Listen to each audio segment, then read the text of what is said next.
Hey, what's going on YouTube? It's your boy Nightface here, bringing you another top 10. We back at it again, back to back. Why not? After watching Thor Ragnarok, I've been wanting to do this one.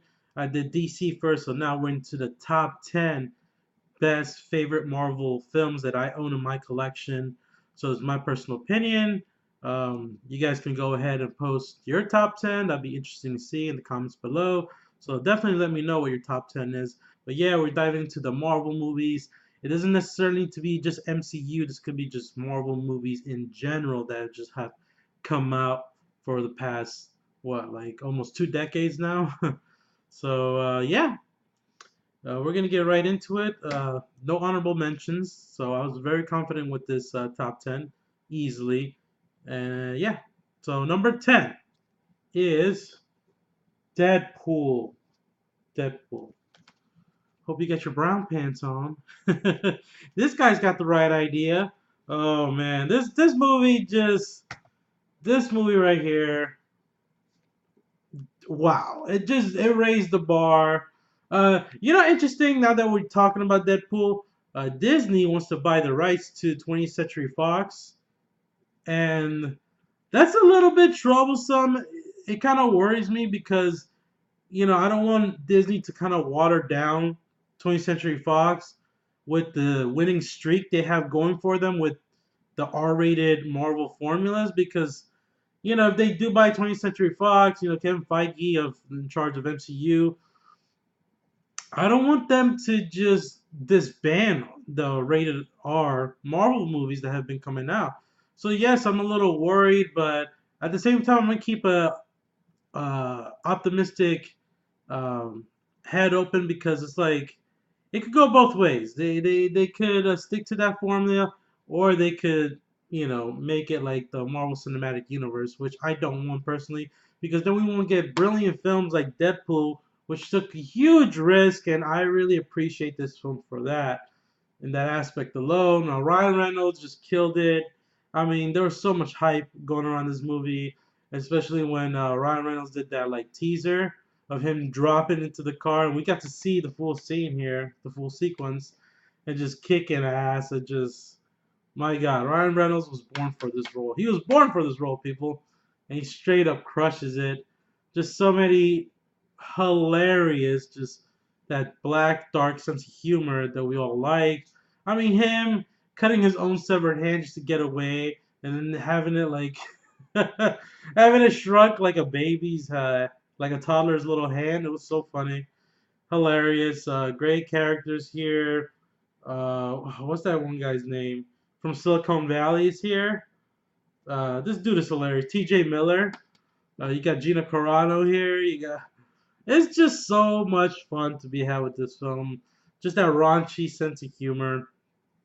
It just worked well, and I was just laughing throughout the whole film. This might be the funniest one compared to like Thor Ragnarok as one of the funniest MCU films. Even Guardians, I would have to say, yeah. So yeah, Deadpool man and Colossus, I love Colossus being in here with Negasonic Teenage Warhead. Jesus, hilarious scene, especially when he beats the shit out of Deadpool. He breaks all his limbs. Super funny. I got it with the red case. It was that Target exclusive. Um, Let me show you guys something. It's pretty cool. You got the this is like collectible postcards. I might as well just show it to you guys. Screw it. Look at that. It's hilarious. Jacksonville, Florida. Yeah. That. Greetings from what the hell? I'm just looking at this. I'm surprising myself. How do you say chimichanga in Spanish? That is true. I'm Spanish. I don't even know. Yeah. These are just hilarious. I like this edition. A lot of people bought the steelbook, but greetings from Canada, yeah? Yeah, so this is just great. Great, but I just hope, like I said, that if Disney does buy 20th Century Fox, that they give them a lot of freedom to do these R-rated films. Like I don't want them to just disband that. I mean, it's been great We had got Deadpool and we got the masterpiece known as Logan also. And I don't want them to just water it down like I said. And just make everything, oh, we have to connect everything now to the MCU. You know, it'd be cool, don't get me wrong, to see the X-Men finally go into the MCU. That'd be, whew, be amazing. But at the same time, they could do that. They could do that. But I'm saying, like, in any other Marvel standalone films that they want to tackle, they can go down this route. And they don't have to, be afraid to go the extra mile with the R rating. But anyway, yeah, let's move on. All right, number 9, Iron Man, the one that started the MCU. This is the OG, the classic. I mean, this film still holds up well. Came out, I think, in 2008. My God, had they come a long way with this film? Just, I mean, Robert Downey Jr. just encapsulates everything Tony Stark is supposed to be. His character is basically like the Bruce Wayne of the MCU. Like, what's your superpower? He's rich. So, but yeah, Iron Man. Oh man, Robert Downey Jr. crushed it. Like I said, Gwyneth Paltrow is great as his love interest as Pepper Potts. Jon Favreau playing Happy Hogan, his bodyguard, is great, and I really enjoyed him in Spider-Man Homecoming. So that was cool. Terrence Howard, he was supposed to play War Machine, but he got greedy, I guess, and they just fuck you and got Don Cheadle. So yeah, sucks for Don. I was gonna say Don or Ron Howard. I mean Ron Howard. Damn it, Terrence Howard. I'm getting all the Howards confused. Anyway, yeah, solid. I even like Jeff Bridges as the Ironmonger here. Pretty solid villain. Um, yeah, the action sequences were amazing here, especially when Iron Man goes to was it like the Middle East or something. He just kicks terrorist ass, just starts whooping their ass, and then that iconic shot of him, shooting that tank with that small little homing missile. That was great. So yeah, Iron Man. That's a pretty cool Blu-ray case there. You see that? Nice. And then Sam Jackson showing up in the end. Like, what are you doing in my house? I'm here to talk to you about the Avengers Initiative, motherfucker. Great. That was that Nick Fury cameo, by the way. Anyway, number 8, moving on.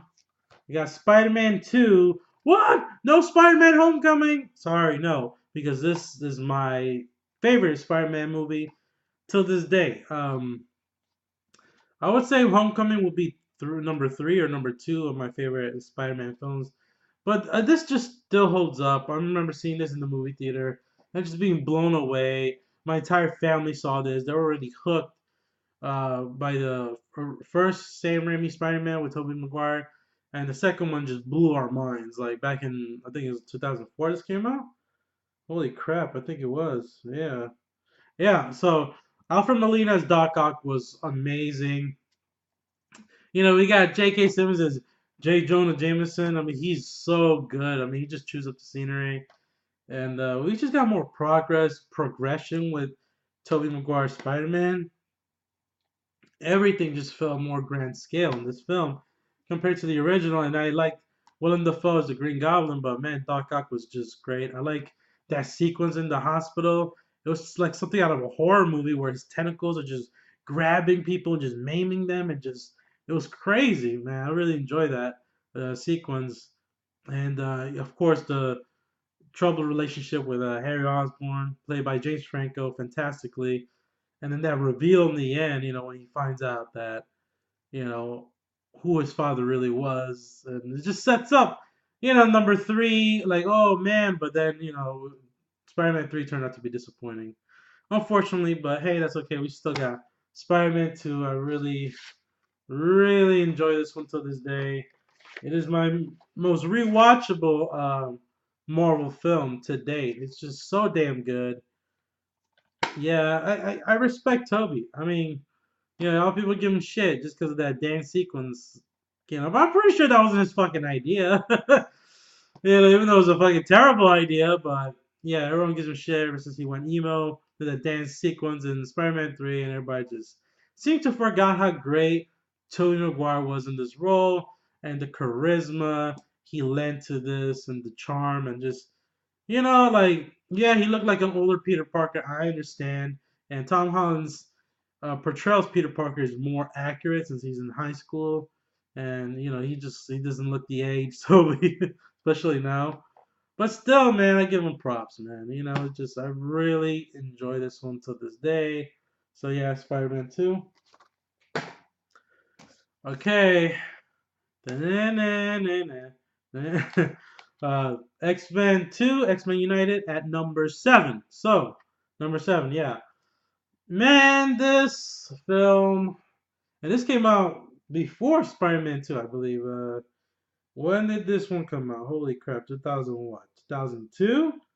Or what? 2004 maybe, the same year? I don't know, but man, I really love where Bryan Singer took this film.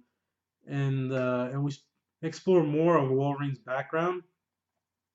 So yeah, we got more of his background, his origins here, and we got like snippets, we got like teases of Wolverine's backstory, and I like that they left it like that, ambiguous, like still left to be explored, like shrouded in mystery. But they, unfortunately, they fucked it up with X-Men Origins Wolverine, which is god awful. But still, yeah, X-Men 2 was just so amazing to watch. Definitely one of my favorite X-Men films. Before I went downhill with X-Men: The Last Stand and everything else, and they had to reboot it with X-Men First Class. That's when it really came back again. But the cast here, you got Hugh Jackman's Wolverine, which is always a joy to watch, especially with the release of Logan this year. I've just been binge watching the hell out of the X Men movies, and I own all of them except for Origins, of course. But maybe I'll pick it up just because it's Hugh Jackman. I gotta give the man props. Man's a legend at this point. He has been playing this role for 17 years, and he was at his prime here. He still is. I mean, the dude is so fucking jacked. Maybe that's why they call him Hugh Jackman. Cringe, I know. Anyway, I like William Stryker here, the actor. Brian Cox played him wonderfully, so menacing. Um, you got Franklin Jensen as the what was it, Jean Grey? I was gonna say the Phoenix. That doesn't happen till the next one, but anyway. Yeah, and we get Halle Berry as Storm. We got Cyclops. We got, of course, great Patrick Stewart coming back as Professor X. And I just like how they raised the stakes in this one. How they, the government attacked the school, basically Stryker attacking the school. That whole sequence was insane. And then them uniting with Magneto, hence X-Men United, was just a joy to watch. And them attacking what was it, Alkali Lake, where Wolverine was created. You know, yeah, it just like Spider-Man 2 from like this from the original really raised the bar. It transcended the original. It did things way better. And I like the original X-Men, but it isn't as memorable as this one, especially the fight sequence with Lady Deathstrike, Wolverine versus Deathstrike, I believe her name is the chick with the long nails. I don't know if you can see that, but yeah, just yeah, this badass chick. Whoo! That fight sequence was amazing. Holy crap! I mean, just imagine this was rated R. If oh my god, limbs, ears, freaking fingers would have been flying and regenerating. Like seriously, man, X2 was just amazing from start to finish. And then, of course, the end with Jean Grey. Sorry, keep butchering her name. But yeah, spoiler: when she dies, that was so tragic. She sacrificed herself, and then they left it with the most promising ending because you get that shot of Alkali Lake, and you see like a phoenix silhouette in the ocean, and you're like, "Oh, Dark Phoenix!" And we didn't get that. Instead, we got The Last Stand, and yeah, wasn't that great? Yeah. But anyway, yeah, that's number 7. Moving on. Number 6, The Avengers. Oh man, Avengers Assemble. When this movie came out, oh my god, it was so pleasing to watch. They pulled it off. The MCU pulled this off so well.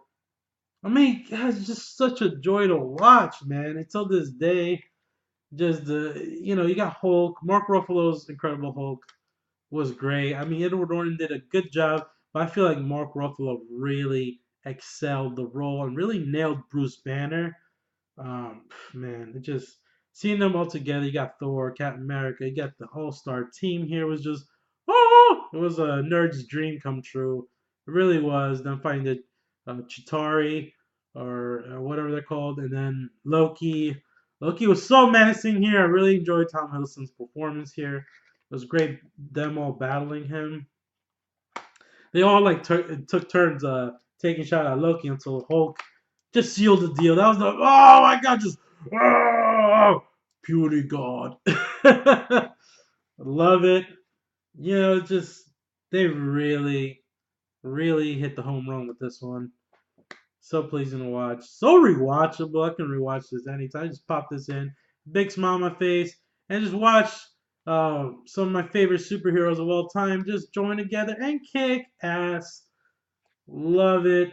Just Avengers, man. The Avengers. Just we never thought we'd see people. We alive and we got to see it.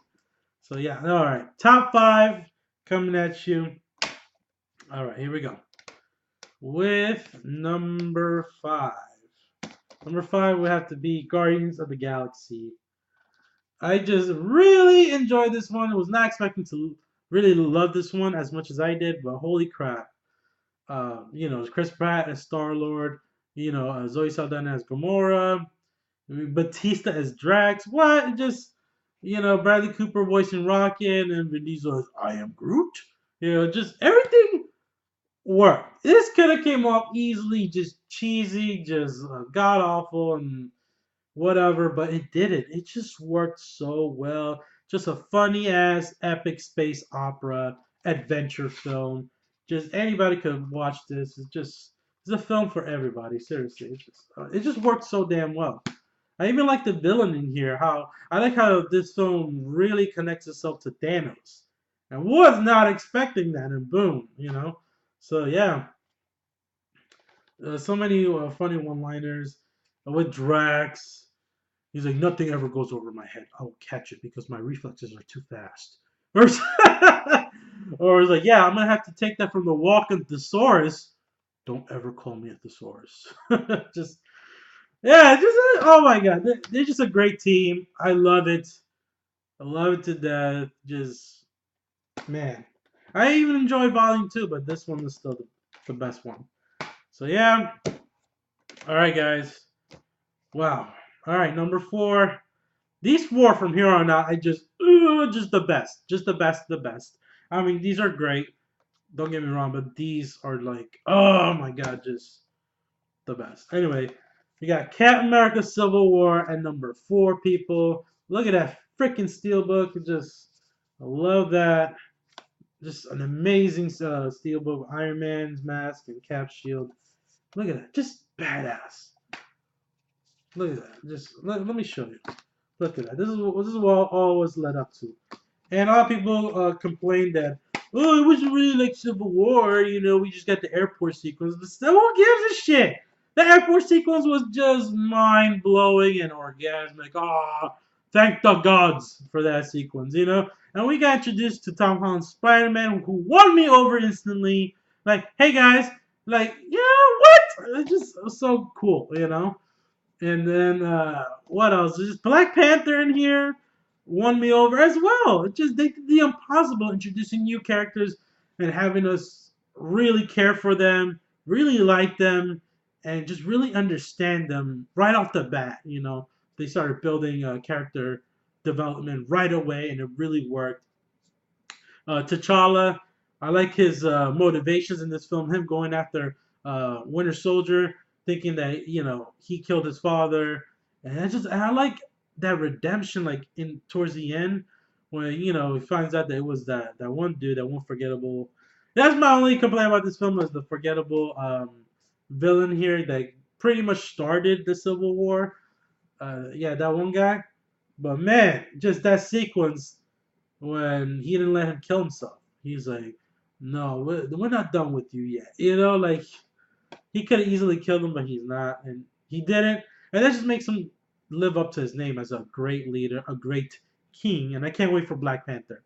But anyways, yeah, guys, and then the final fight sequence, was just what the hell? I was losing my mind. Everybody lost their shit in the movie theater.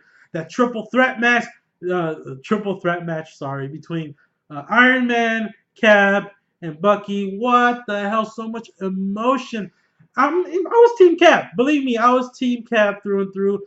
But towards the end, I almost flipped over to Iron Man's side because, spoiler alert, again, yeah, we got to see that Bucky Barnes ended up killing Iron Man's parents, and oh my God, just the look in Tony's face, I'll never forget. It was just Robert Downey Jr. just did that scene so well, and then Cap, what the fuck? When he asked him, "Did you know?" And he goes, "Yes." Just I was like, "What? What? Cap? What the fuck?" Like, so disappointed. Like, but it just makes you flip flop. This movie does that so well. You'll be questioning which side you're on, which loyalties, and man, Ant-Man growing big. Oh my God, that was just epic, beyond epic. I mean, it can't get no better than this, but it does. It's just MCU really nailed it with this one, man. I just so good. But anyway, let's move on. Number three. Can't even talk. It's just that movie right there just melts my brain. Anyway, so number three, we got X-Men: Days of Future Past. This awesome metal pack steelbook. Shot the Sentinel there, and let me remove this. Give you a nice shot of the inside. Yeah, this was X-Men coming back in a big way. Bryan Singer came back to helm this, and boy, did it pay off. I mean, he just basically wiped out all the sins of The Last Stand and Origins Wolverine by changing the timeline. How simple was that? Yeah, we just go back in time and just make sure those movies never existed. Just wipe it all out. And man, I really like how they joined together. They had the older cast and the new cast come together because I love Michael Fassbender, especially as Magneto. I love his portrayal as Magneto. I love James McAvoy as Professor X, the younger versions. Yeah, Jennifer Lawrence was put at the centerfold, but it makes sense for her character because, of her DNA, and they use that to mutate the Sentinels. And the Sentinels, man, that opening sequence was freaking mind blowing and just downright scary, man. These Sentinels are not to be fucked with.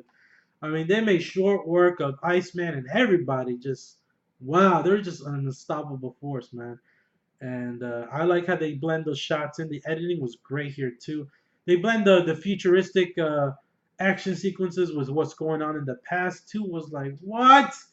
Oh man, the drama here was so man. It was just so emotional. So much was at stake. It was just so clever how they sent Wolverine back in time because he never ages and he's lived this long, so it makes sense.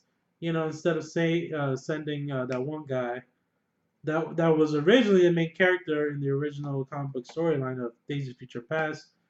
God, I forgot his name.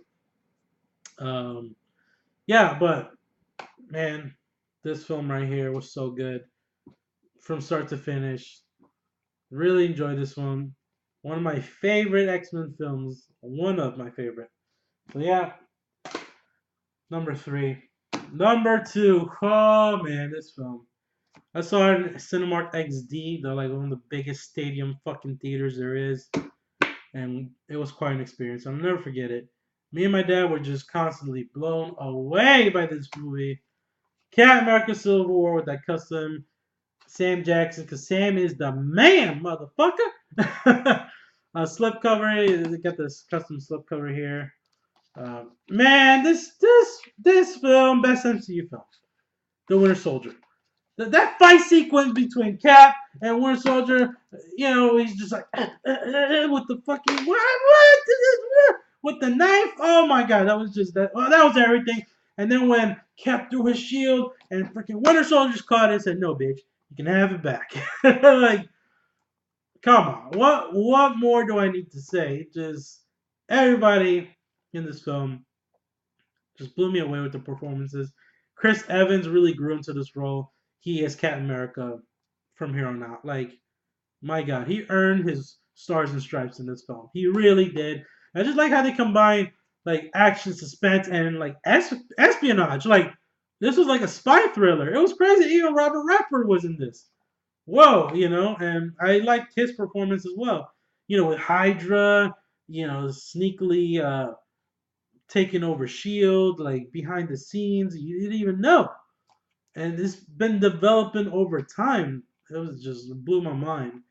Yeah, and just the reveal of Winter Soldier being Bucky Barnes, and some people the people that read the comic they knew, but I didn't know. I didn't fucking read it, so I was as shocked as everybody in the theater. Everybody was like Bucky.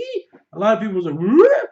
Had a Scooby Doo moment. Hell yeah, this fucking movie, man, and just the emotional weight of Cap having to maybe fight his friend to the death and doing what's right was crazy. I mean, he was about to let Winter Soldier just straight up kill him because he couldn't bring himself to kill his best friend.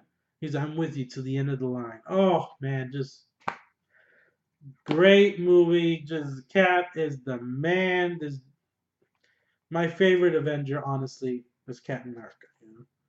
Just because of this movie. Because of this movie. And even that chase sequence with Sam Jackson's souped up car that was all bulletproof and shit was just amazing. He got an act. Nick Fury got something to do. That just blew me away. I love the action sequence. So yeah. Awesome. And we get to the number one. The number one best Marvel film there is. And this film is a masterpiece. No film, and I mean in general, has moved me and just emotionally devastated me and just hit me in the feels. I mean, I watched this movie 10, 20 times, 30 times. I don't even know. I lost count because just, and till now, we're in November, people. Keep in mind, this film is still number one on my list of the best film of the year. Best film of the year. And that is Logan. My God. What they did with Logan just was pure perfection. This didn't even feel like a comic book film, guys. This didn't even feel like a comic book film. Just like what The Dark Knight did, superhero genre, Logan continues that.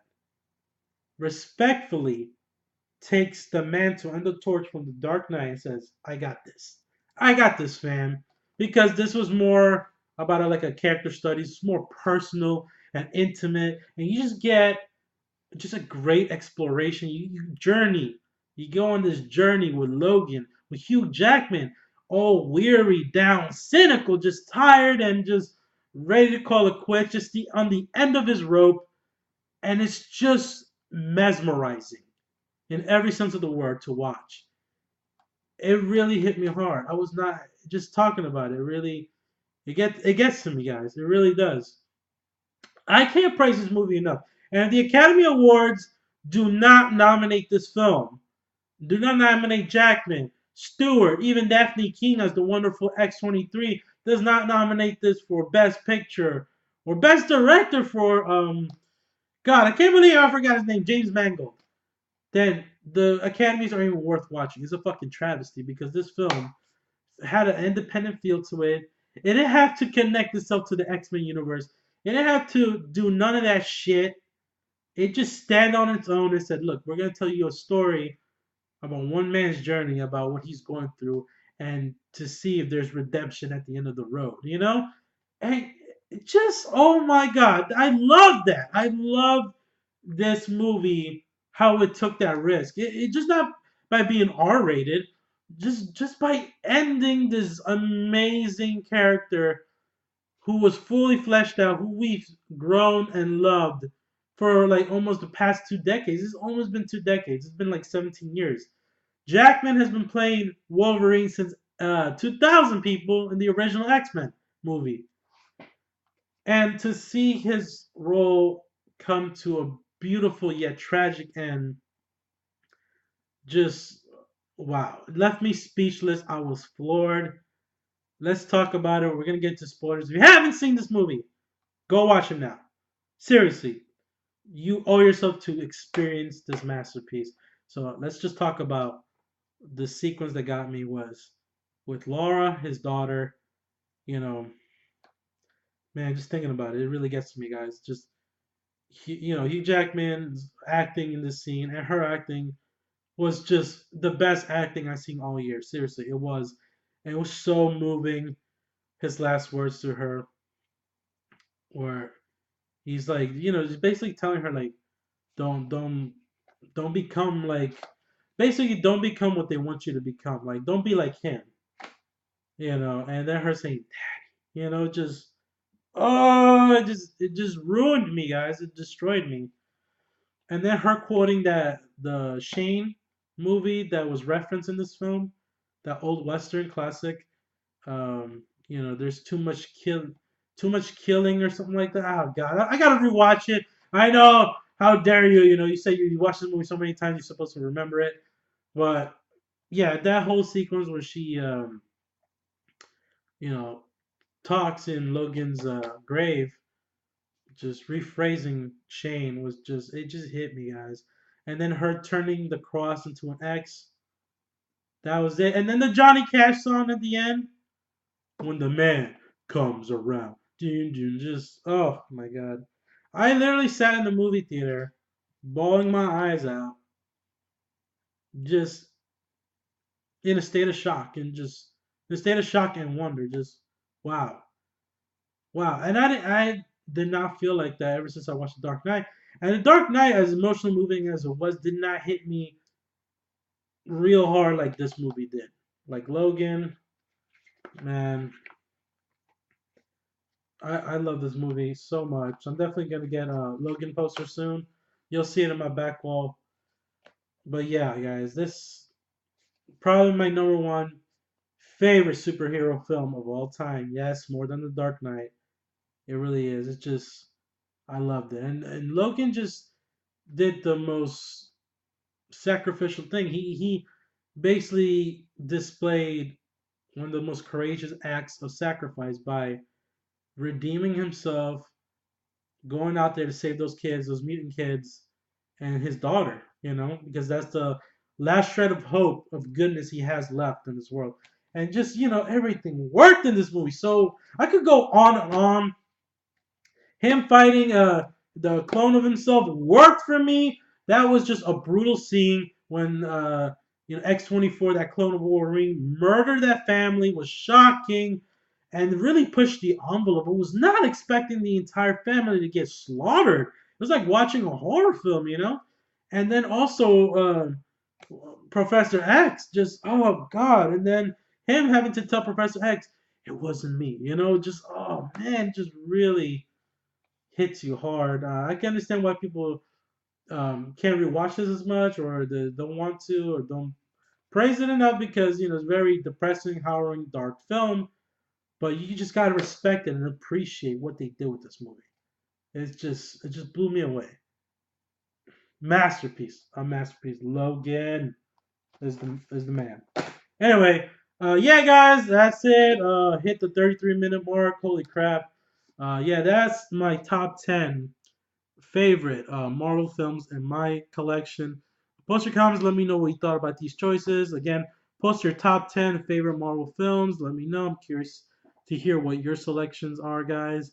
And if you enjoyed this video, give it a thumbs up and subscribe to my channel. And I'll catch you in the next one.